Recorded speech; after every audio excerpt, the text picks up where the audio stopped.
오늘 우리에게 주신 하나님의 말씀을 읽도록 하겠습니다. 오늘 우리에게 주신 하나님의 생명의 말씀은 신약성경 257페이지 로마서 13장 8절에서 14절까지 말씀입니다. 피차 사랑의 빛 외에는 아무에게든지 아무 빚도 지지 말라. 남을 사랑하는 자는 율법을 다 이루었느니라. 간음하지 말라, 살인하지 말라, 도둑질하지 말라, 탐내지 말라 한 것과 그 외에 다른 계명이 있을지라도 내 이웃을 내 자신과 같이 사랑하라 하신 그 말씀 가운데 다 들었느니라. 사랑은 이웃에게 악을 행하지 아니하나니 그러므로 사랑은 율법의 완성이니라. 또한 너희가 이 시기를 알거니와 자다가 깰 때가 벌써 되었으니 이는 이제 우리의 구원이 처음 믿을 때보다 가까웠음이라. 밤이 깊고 낮이 가까웠으니 그러므로 우리가 어둠의 일을 벗고 빛의 갑옷을 입자. 낮에와 같이 단정히 행하고 방탕하거나 술 취하지 말며 음란하거나 호색하지 말며 다투거나 시기하지 말고 오직 주 예수 그리스도로 옷 입고 정욕을 위하여 육신의 일을 도모하지 말라. 아멘. 오늘 로마서 13장 8절에서 14절까지 말씀을 중심으로 빛의 자녀로 사시나요? 라는 제목으로 하나님 말씀을 선포하겠습니다. 제가 한번 질문해 보겠습니다. 여러분들 대답을 잘 하시기 바랍니다. 여러분 빛의 자녀로 사십니까? 아멘을 크게 하셔도 됩니다. 여러분 빛의 자녀로 사십니까? 자, 오늘은 빛의 자녀로 산다는 것이 과연 무엇인가에 관한 말씀입니다. 로마서 12장 이후부터는 로마서의 결론 부분으로서 우리가 교회에서 어떻게 신앙생활을 해야 되는가, 이게 로마서 12장 말씀이었고, 오늘 말씀은 우리가 세상 가운데에서 어떠한 신앙생활을 하는 사람으로 크리스찬으로 살아가는가가 오늘 로마서 13장 말씀입니다. 앞부분에는 우리가 많은 분들이 설교하는 하나님께서 허락하신 권세에 복종하라라는 말씀을 하신 다음에 이 땅에 살아가는 성도들이 세상의 권세를 잡은 정치인들, 종교 지도자들, 그리고 우리 시대를 이끄는 문화와 역사 속에서 성도가 어떤 가치관을 가지고 살아야 하는지를 설명하는 부분의 결론 부분이 오늘 말씀입니다. 바울은 로마교회 성도들이 세상에서 어떤 모습으로 살아야 하는지, 여러분이 교회에서도 신앙생활 하지만 주로 대부분은 세상 가운데 있잖아요. 그러면 세상 가운데 있는 우리가 믿지 않는 사람들 앞에서 어떠한 모습으로 살아야 하는가, 오늘 본문 8절과 9절에 보면 이렇게 말합니다. 피차 사랑의 빛 외에는, 그 다음에 뭐라고 되어 있죠? 아무에게든지 아무 빚도 지지 말라. 남을 사랑하는 자는 율법을 다 이루었느니라. 간음하지 말라, 살인하지 말라, 도둑질하지 말라, 탐내지 말라 한 것과 그 외에 다른 계명이 있을지라도, 자, 그 다음이 중요한데 한번 읽어보겠습니다. 시작. 내 이웃을 내 자신과 같이 사랑하라 하신 그 말씀 가운데 다 들었느니라. 자, 8절을 다시 한번 보면 바울은 피차 사랑의 빛 외에는 아무에게든지 아무 빚도 지지 말라 라고 되어 있죠. 우리가 인생을 살면서 가장 부담스러운 것 중에 하나가 빚을 지고 사는 것입니다. 여러분은 빚이 있습니까? 없습니까? 우리가 차만 사도 바로 그 다음날 뭐가 생깁니까? 빚이 생기죠. 집을 사면 뭐 캐시로 다 사는 사람도 있겠지만 대부분 다 빚을 지게 되잖아요. 여러분 혹시 캐시로 다 물건을 사는 분도 있지만 크레딧 카드로 딱 이렇게 끊는 순간부터 그게 뭐가 됩니까? 빚이 되죠. 이처럼 우리에게 빚을 지고 살아간다는 것은 참 부담스럽고 힘든 일입니다. 그런데 8절 이 앞부분에 보면 사도 바울이 뭐라 그러냐면 피차, 무슨 빚 외에는요? 사랑의 빚 외에는 아무에게든지 아무 빚도 지지 말라. 이게 쉬운 일일 것 같아요? 어려운 일일 것 같아요? 빚을 안 지고 살기가 참 쉽지 않잖아요. 근데 아무 빚도 지지 말라라고 말하는데, 여기서 사도 바울이 말하는 것은 빚을 지지 말아라, 이게 포커스가 아니에요. 초점을 맞추는 것은 아무에게든지 아무 빚도 지지 말라라는 이 내용보다 사랑의 빚 외에는 이라는 말입니다. 사랑의 빚 외에는. 이 말을 바꾸어 말하면, 더 깊이 묵상해 보면, 우리가 다른 사람에게서는 빚을 절대 지면 안 좋지만 어느 빚은 져도 괜찮다라는 의미가 포함되어 있냐면, 무슨 빚은 져도 된다는 거예요? 사랑의 빚은 져도 된다는 것입니다. 그러면 이 사랑의 빚이 뭐냐면 하나님께 받은 사랑의 빚이라는 거예요. 하나님께 빚지면 하나님께서 우리에게 갚으라고 따질 것 같아요? 안 따질 것 같아요? 하나님은 우리가 하나님께서 베푸르신 은혜의 빚을 갚으라고 하지 않는 무한한 사랑으로 우리에게 은혜로 선물로 주신 것이 하나님의 은혜입니다. 여러분, 하나님께 받은 은혜가 있습니까? 없어요? 다시 한번 여쭤보고, 여러분 하나님께 받은 사랑의 은혜가 있습니까? 그럼 빚을 갚고 있습니까? 예, 아멘이죠. 하나님께서 우리에게 빚을 갚지 않는다고 꾸지람하거나 우리 책망하지 않지만, 우리가 살아가면서 하나님께 받은 그 큰 은혜를 어떻게 갚을까를 생각하며 살라라는 것입니다. 어릴 때에 서로 다른 것을 무게로 재는 것이 저울이라 그러잖아요. 사도 바울은 우리가 가지고 있는 모든 하나님의 말씀, 살인하지 말라, 간음하지 말라, 도둑질하지 말라, 이 말씀 외에도 우리 9절에 보면 율법의 여러 가지 613가지 수많은 하나님의 말씀하고 이 무게하고 하나님을 사랑하는 이 사랑하고 무게를 저울질했을 때에 어느 것이 더 무겁다라고 말하는 줄 아세요? 우리가 율법을 잘 지켜서 멋진 신앙인이 되는 것이 아니라 하나님의 말씀대로 사랑을 실천하면서 살아가는 것이 오히려 하나님 말씀을 더 잘 지키는 것이다 라고 말하고 있습니다. 그러면서 우리 줄 꺼놓은 거 다시 한번 읽어보겠습니다. 시작. 내 이웃을 내 자신과 같이 사랑하라. 내 이웃을 누구처럼요? 내 자신처럼 사랑하라 라는 것이죠. 여러분 옆에 있는 분을 사랑하십니까? 여러분 가족을 사랑하십니까? 자, 그러면 여러분 우리 교회 성도님들을 사랑하세요? 여기까지는 누구나 할 수 있습니다. 왼수 같은 사람 사랑할 수 있습니까? 나에게 핍박 주고 나에게 고난 주고 나를 힘들게 한 분 사랑할 수 있습니까? 좀 전까지 나를 짜증나게 하고 막 부글부글 화가 나게 하는 그 사람도 사랑할 수 있습니까? 네, 시간이 지나면 그런데 우리가 뭐 주일날 예배 드린다, 11조 한다, 성경 공부한다, 제자 훈련한다, 봉사한다, 헌신한다, 이 무게보다 이것을 아무리 잘 지켜도 내가 사랑하지 않으면, 내가 내 이웃을, 내 형제를 사랑하지 않으면 이 많은 것을 하는 것보다 사랑하지 못하는 이것이 하나님 앞에서 온전한 신앙인의 모습이 아닐 수 있다라고 사도 바울이 지적하고 있습니다.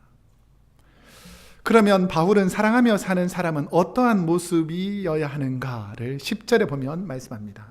우리 한번 10절을 함께 읽어보겠습니다. 시작. 사랑은 이웃에게 악을 행하지 아니하나니 그러므로 사랑은 율법의 완성이니라. 아멘. 이 참 찔리는 말씀이 있죠. 여러분 옆 사람에게 악을 행한 적이 있습니까? 없습니까? 옆에 사랑하는 사람한테 악을 행할 일이 뭐가 있습니까? 맞죠? 내가 사랑하는 사람인데. 근데 더 깊이 들어가 보면 속으로 욕한 적 있어요? 없어요? 이놈의 인간 하면서 욕한 적이 있습니까? 없습니까? 조금만 누군가, 만약에 오늘 상황이 벌어지지 않았지만 누군가 만약에 전화기가 띠리리리 띠리리리 하면 옆 사람이 어떻게 할 것 같아요? 말은 하지 않지만 교양 없이 말이야, 전화기도 끄지 않고 속으로 막 열심히 욕을 하고 분을 내고, 이것은 그냥 상식적인 것인데 누군가가 나에게 피해를 주거나 조금만 나에게 해코지를 하거나 나에게 어려움을 주면 겉으로는 말 안 해도 속으로 어디까지 갑니까? 너 죽고 나 살자. 이까지 가는 것이 부족한 우리의 모습이라는 것이죠. 그렇기 때문에 진짜 사랑하는 것이 쉽지 않더라는 것입니다. 우리 말로는 사랑합니다. 우리 형제자매니까 사랑합니다라고 하지만 내가 진실로 하나님 말씀을 잘 지키는 그 근원의 뿌리를 살펴보면 내가 내 이웃에게 악한 말 하지 않고 악한 생각하지 않고 선한 마음으로 살아가는 것이 하나님의 영광을 위해 사는 것이다 라는 것이죠. 여러분, 선한 마음을 품으시기를 축복합니다. 그래야 사랑이 시작된다 라는 것이죠.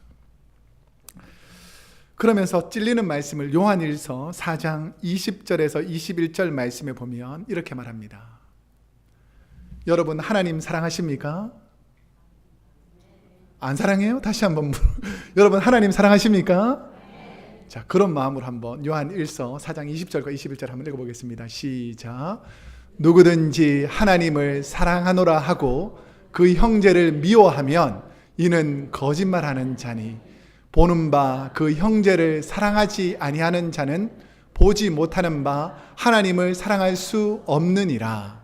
우리가 이 계명을 주께 받았으니 하나님을 사랑하는 자는 또한 그 형제를 사랑할지니라. 아멘. 우리가 착각하는 것이 뭐냐면 내가 하나님 사랑하니까 나는 하나님 사랑한다라고 착각하는 거예요. 근데 진짜 하나님을 사랑하는 사람은 내 이웃을 하나님 사랑하는 것만큼 사랑해야 그 사람이 진짜 하나님 사랑하는 사람이다 라는 것입니다. 여러분, 하나님 사랑하십니까? 그런 마음으로 옆에 있는 분들을 사랑하시기를 축복합니다. 그게 바로 진실로 하나님을 사랑하는 사람이 세상 가운데 살아가는 모습이라는 것이죠. 그러면서 바울은 모든 율법을 완성시키는 것, 모든 율법을 온전하게 이루는 것을 뭐라 그러냐면 사랑하면, 하나님을 사랑하는 마음으로 내 이웃을 사랑하는 그 사람이 하나님 말씀을 다 이루는 거라는 것이죠. 여기서 완성이라는, 율법이 완성되다라는 그 말씀, 10절의 말씀에 보면 충만하다라는 뜻인데, 사랑으로 한 행위가 율법을 율법답게 충만하게 한다라는 말씀입니다. 하나님의 말씀을 완전히 충만하게 채우는 것이 뭐냐면 바로 사랑하는 거예요. 하나님을 사랑하는 마음으로 세상 가운데 연약한 분들을 사랑할 수 있는 것이 바로 하나님 말씀을 잘 지키는 거라는 것입니다. 그 중세의 최고 성자였던 어거스틴이 한 유명한 말이 있습니다. 하나님의 사랑으로 사십시오. 나머지는 당신 마음대로 사셔도 됩니다. 라고 말했습니다. 저는 이 말씀을 읽으면서 제 마음에 많은 찔림이 있었습니다. 여러분, 하나님 사랑하십니까? 그런 마음으로 연약한 자를 바라보면, 하나님의 마음으로 부족한 사람을 바라보면 하나님이 나를 바라보셨던 시각으로 주위 사람을 바라보면 너그럽게 용서된다는 거예요. 그래도 저런 사람은 나 용서하기 힘들어요. 짜증나요. 이런 말 했을 때에 여러분 깊이 생각해 봐야 될 것은 뭐냐면, 우리는 하나님 앞에서 더 연약함에도 불구하고 하나님이 우리를 사랑하셨다는 사실을 잊지 말아야 합니다. 저는 이번 북한에서 중국으로 탈북한 여성들, 그리고 중국에서 고통하며 살던 우리 동족과 그 여성들의 자녀를 돕는 일들을 동참하고 왔습니다. 우리가 목장별로 매월 돕는 선교를 물질로 후원하고 2년마다 그들의 형편을 살피고 그들의 필요에 따라서 선교하기 위해서 우리 임정구 선교부장님, 그리고 선교부원인 우상민 집사님, 그리고 저 옆에 있는 분이 바로 중국 탈북 여성들을 돕는 동산교회의 우리 안 목사님입니다. 제가 두 번째 방문하다 보니까 2년 전보다 훨씬 더 가까운 마음을 가지게 되었고, 그 수요 예배 때 말씀을 전하게 됐는데, 말씀을 전할 때 많은 그 자녀들하고 그 자매님들이 뜨겁게 찬양하고 말씀을 잘 받아들였어요. 그리고 수요 예배를 마친 다음에 우리 장학금 수여식이 있었습니다. 그 각 목장에서 그리고 개인별로 돕는 26명의 자녀들 그 이름을 우리 안태성 목사님께서 일일이 다 적어주셔가지고 우리 선교부에서 장학금을 담아서 그 한 분 한 분에게 장학금을 다 전달하고, 물질만 전달하는 것이 아니라 그 부모님들이 함께 나오면 우리가 안수기도 해주고, 고아들은 우리 안 목사님 부부가 부모이기 때문에 그 자녀들 한 명씩 계속해서 안수하고 기도해 주었습니다. 그리고 나서 우리 수요일 날은 일정을 마치고 목요일 아침 오전에는 고등학생들 중심으로 부모님들하고 1대1로 가정들이 와서 우리 선교 부원들하고 안 목사님하고 저하고 이렇게 면담 가지는 시간을 가졌습니다. 제가 출발하기 전에도 잠깐 말씀드렸지만 이 26명 중에서 지금 제 앞에 있는 이 아이 이름이 한성희 자매님의 아들인 온귀빈이라는 아들입니다. 온귀빈. 이 자녀가 처음으로 이 26명 중에서는 대학교를 진학하게 된 거예요. 그 대학교를 진학하게 됐는데 한 학기 등록금이, 저는 지난번에 가기 전에 대충 한 1,000불 정도라고 생각했었는데 한 학기 등록금이 한 1,300불 정도 된답니다. 근데 이분들의 1년 이렇게 옥수수를 농사지어서 버는 1년 수입이 얼마나 그런 줄 아세요? 한 1,200불 정도도 안 됩니다. 그러니까 이 아이가 공부를 열심히 해서 대학교를 합격했는데 한 학기 등록금이 1,300불이니까 어떻게 생각했을까요? 어머니를 생각해 보니까 어머니가 1년 동안 고생한 그 돈으로 한 달 생활비가 10만 원, 그러니까 100불 정도밖에 안 되는데 내가 1,300불로 학교 가겠다 그러면 어머니가 또 가슴 아파할 걸 생각해가지고 자기는 대학교 가는 것을 포기하고 있었던 거예요. 근데 어머니는 기도한 거예요. 하나님, 우리 자녀가 어떻게 되든지 좋은 대학교 진학할 수 있도록 하나님께서 도와주시기 원합니다. 계속 기도했지만 소망이 없었습니다.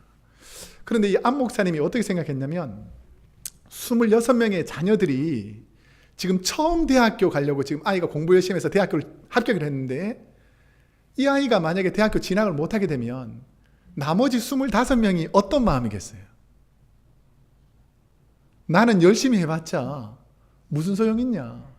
부모 잘못 만나서 나는 공부를 열심히 해도 세상 가운데서 소위 말하는 출세할 수가 없다라고 생각할 수 있는데 이 목사님이 얼마나 믿음이 좋냐면 대학교 처음 진학하는 사람에게 내가 10,000원 정도, 그러니까 그 중국 돈으로 10,000원이면 한 700불 정도 되는 거거든요. 그러니까 등록금의 반 정도 되는 거예요. 내가 10,000원 정도 내겠다라고 그 믿음으로 선포해 놓은 거예요. 돈도 없으시면서. 그래가지고 어떻게 할 생각이냐니까 5,000원씩 이렇게 어떻게든 모아가지고 본인이 10,000원 내면 이렇게 모아보겠다 이런 마음이었어요. 그런데 이 가정하고 얘기를 하는 중에 하나님께서 계속 우리 마음속에 내 이웃을 내 몸처럼 사랑하라는 이 말씀이 계속해서 와닿는 거예요. 그 다음 가정 자녀들 한 6가정 정도를 계속 면담하는 과정에서 제 마음속에 계속 이 온기빈한 학생의 마음이 떠나지 않는 거예요. 그 제가 열심히 최선을 다해서 우리가 도와줄 테니까 포기하지 마라. 포기하지 않으면 하나님 도와주신다라는 말 하니까 이분들이 누군가 도와준다는 말에 눈물을 펑펑 흘리시더라고요. 그러면서 그 안 목사님이 뭐라고 말씀하셨냐면 지금 중국과 북한 그리고 한국과의 선교 관계가 급격히 냉각되어서 한국에서 탈북 여성을 돕는 단체와 교회가 현저히 줄었고 거의 없다시피 하기 때문에 도움을 줄 사람이 없다라는 것입니다. 저희가 이제 목요일날 오후에는 그 중국 접경인 북한 접경인 단동으로 내려오는데 내려오는 한 5시간 동안 차를 타고 내려오는데 계속해서 하나님께서 제 마음속에 내 이웃의 형제를 도와줘야 되지 않겠느냐. 그러니까 우리가 이제 결정되지 않았으니까 교회에 가서 도와줘야 되겠다 이런 마음으로 오는데 계속해서 하나님께서 제 마음을 주장하는 거예요. 그래서 제가 저녁에 우리 2분 집사님 있는 숙소로 찾아갔습니다. 하나님께서 계속 우리에게 이런 마음을 주시는데 그래도 우리가 뭔가 해야 되지 않겠습니까? 우리가 중국 선교하다 보니까 뭐 오고 가는 경비라는 개인 경비가 많이 드니까 별로 이렇게 돈이 많이 없었던 상황이 마지막 날이고 하니까 그래서 우리가 돈을 좀 걷었어요.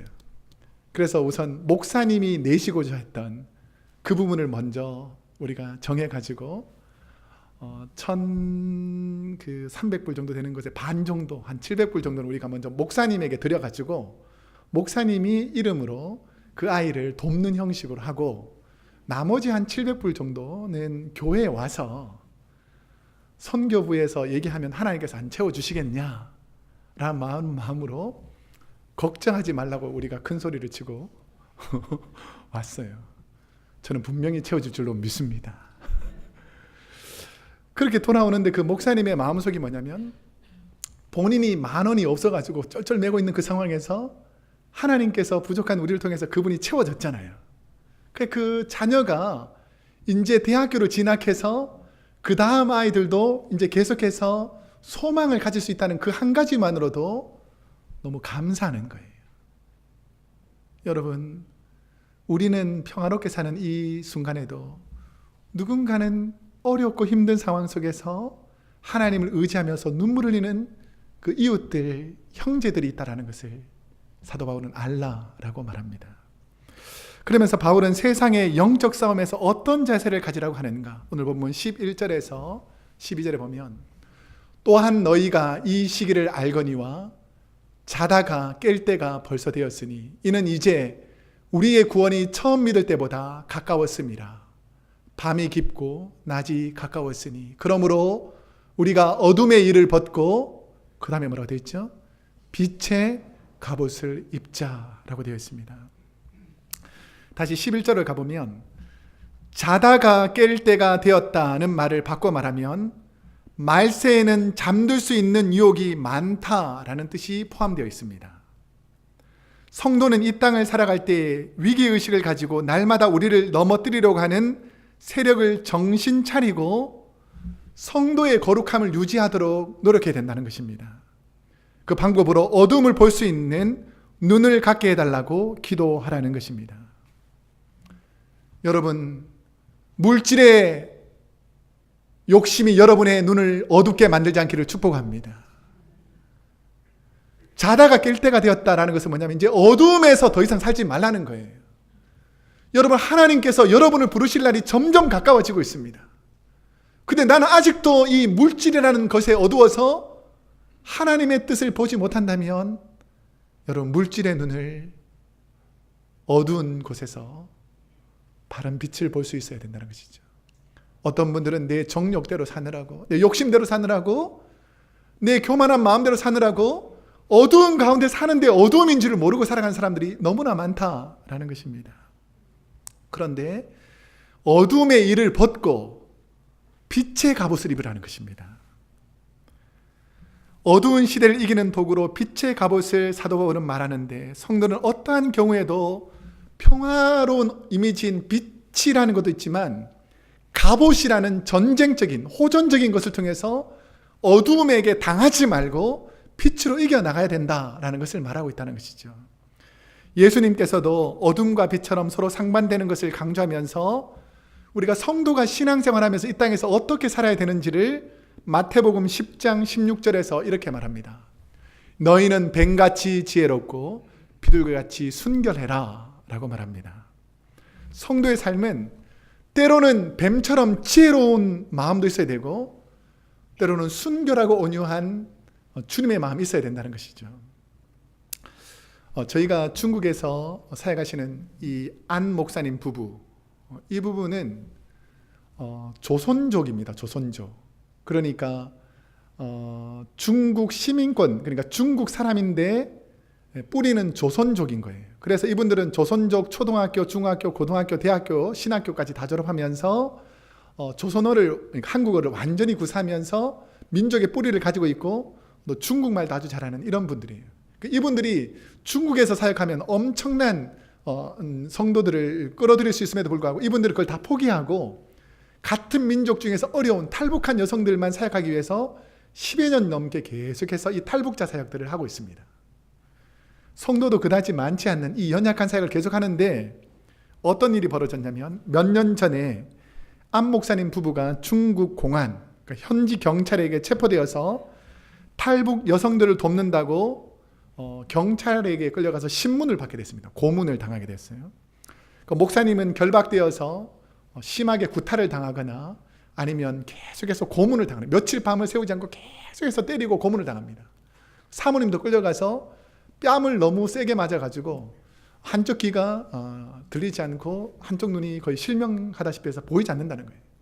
이처럼 큰 고난과 시련을 받는데, 그 괴롭히는 것이 뭐냐면, 너희는 왜 자국민 중국 사람들에 살지 않고 저 이 북한에서 죄를 짓고 도망온 이런 사람들을 도와주느냐, 너희가 이런 일을 해서 되겠느냐라고 신문하고 때리고 고민한 거예요. 근데 이 목사님이 신문을 당하고 고문을 당해보면서 깊이 생각해 보니까 26명 중에서 한 아이가 있는데, 이 한 아이는 뭐냐면, 원래는 탈북 여성들을 중심으로 도왔는데 이 아이는 아버지도 중국분이고 어머니도 중국분인 한족 자녀인 거예요. 이 자녀가 최금추라는 아이인데 이 아이가 금방 딱 생각나더라는 거예요. 그러면서 공안하게 따지는 것입니다. 알아봐라, 우리는 북한에서 탈북한 여성만 도운 게 아니고 순수한 중국 그 자녀들도 돕고 있다라고 하면서 이 최금추라는 아이를 불렀어요. 이 아이가 나와가지고 난 아버지도 중국분이고 어머니도 중국분인데 이분들이 도와주셔서 너무 은혜롭게 고아원에서 잘 지내고 있다라고 변호를 해줬습니다. 그러니까 이런 상황에서 이 어려움에서 벗어날 수 있었다라고 말하는 거죠. 그러면서 중국 국적인 조선적인 안 목사님 부부가 이러한 특수한 목회를 하는 것은 쉽지 않고 어려운 일임에도 불구하고 고문을 당하고 어려움 속에서도 일을 하는 이유를 우리에게 말씀해 주셨어요.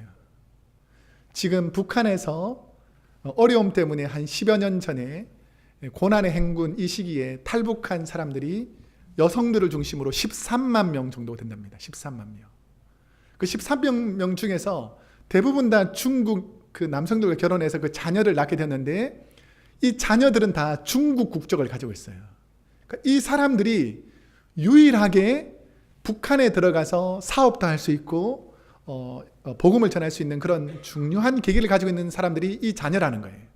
그러면서 뭐를 말하냐면 이 자녀들을 우리에게 붙여준 것은 이 고통당하는 민족들, 어려움 중에 있는 이 자녀들을 하나님께서 우리를 통해서 하실 일들을 보여주시기 위해서 우리를 통해서 하신다라는 것입니다. 그러면서 이 어려운 자녀들을 섬기는 일들을 감사함으로 감당하고 있다는 거예요. 이분들은 중국 국적이기 때문에 언제든지 포기하고 떠날 수 있지만 나는 조선족이고 내 형제 자매를 사랑하라고 하나님께서 불러주셨기 때문에 난 이러한 마음으로 섬긴다라고 이 일들을 고난당하고 때로는 모욕당하고 심한 고문을 당하면서도 포기하지 않고 이 일들을 감당하고 있다라는 것이죠.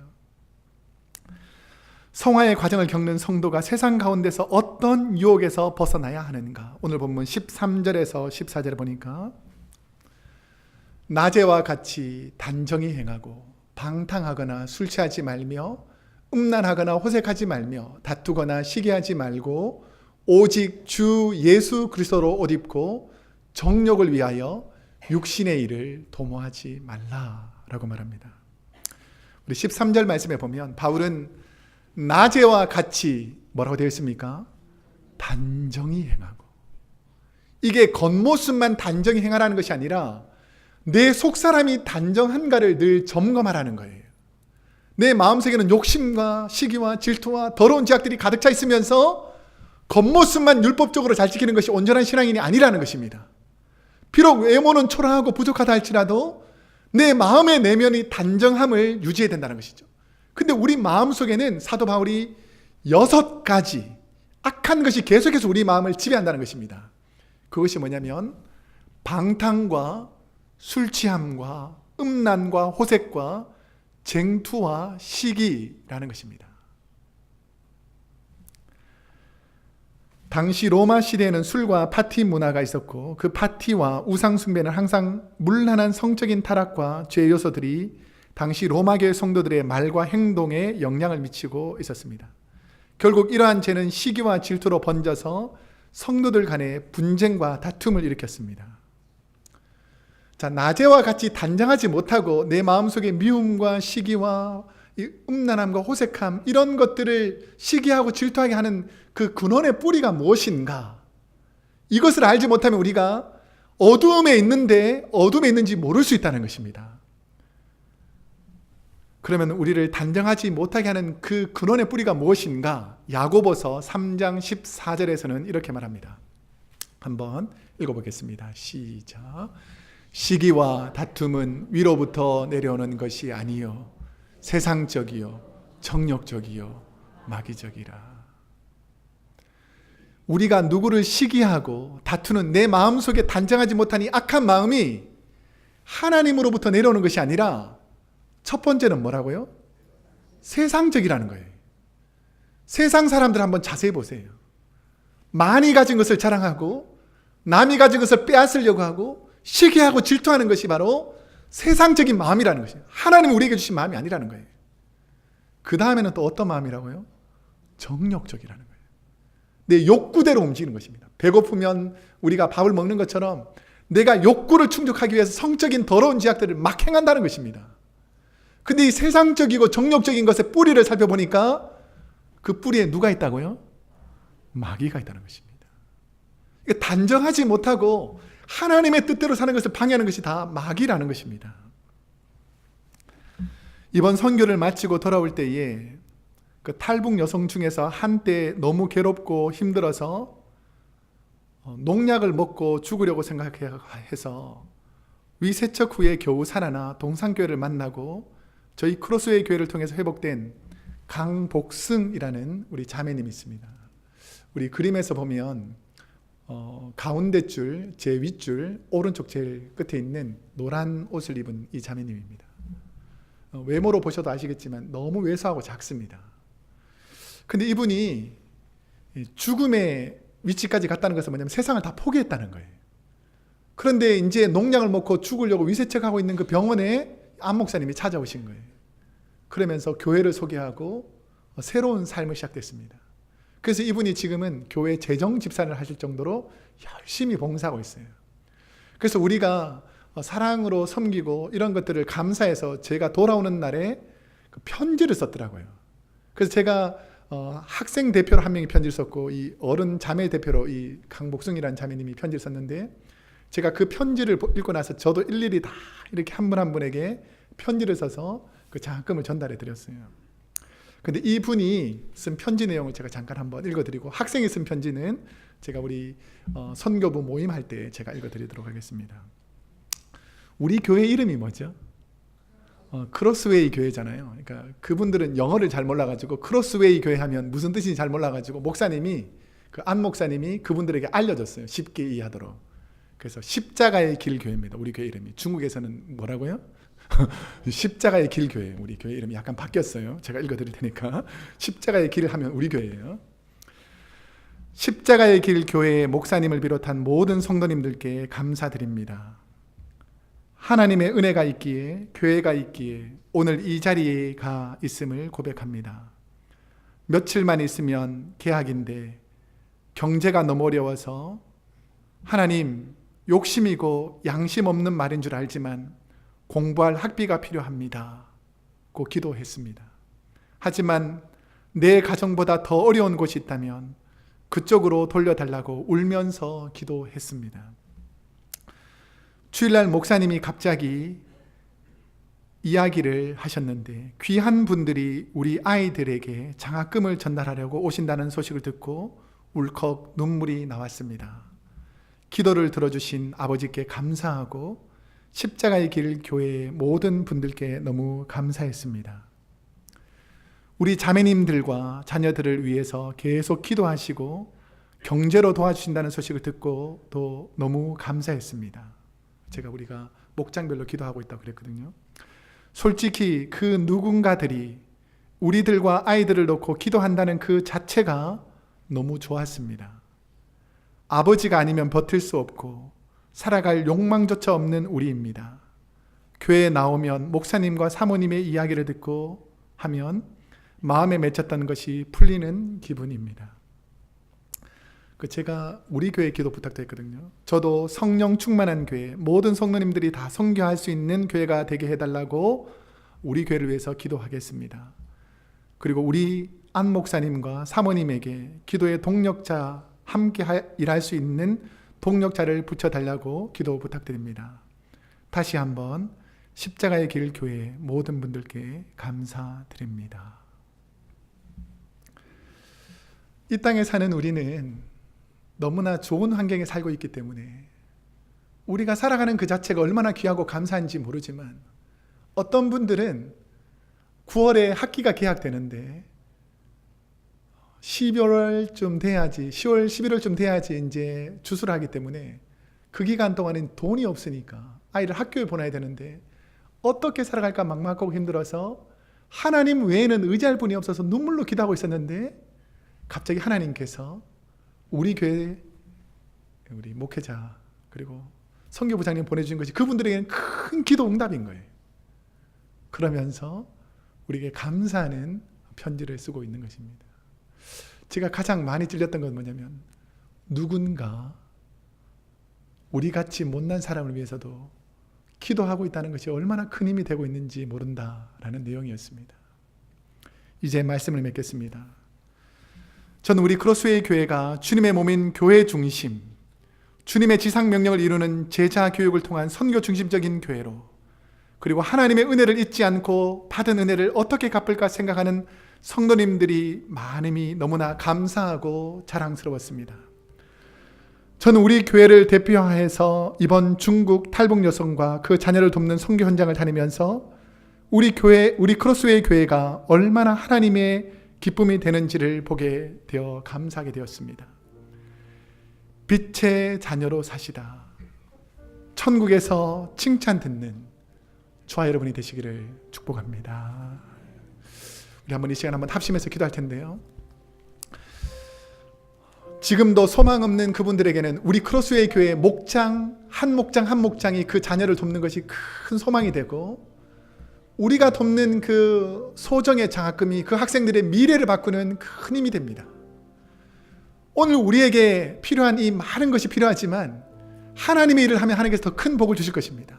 우리 이 시간 한번 우리 마음에 선교의 열정이 일어나고 소망 없는 자들에게 하나님의 은혜가 임해서 그들이 저 북녘 땅을 변화시키는 믿음의 도구가 되게 해달라고 이 시간 한번 합심해서 한번 자녀들 위해서 한번 기도하겠습니다.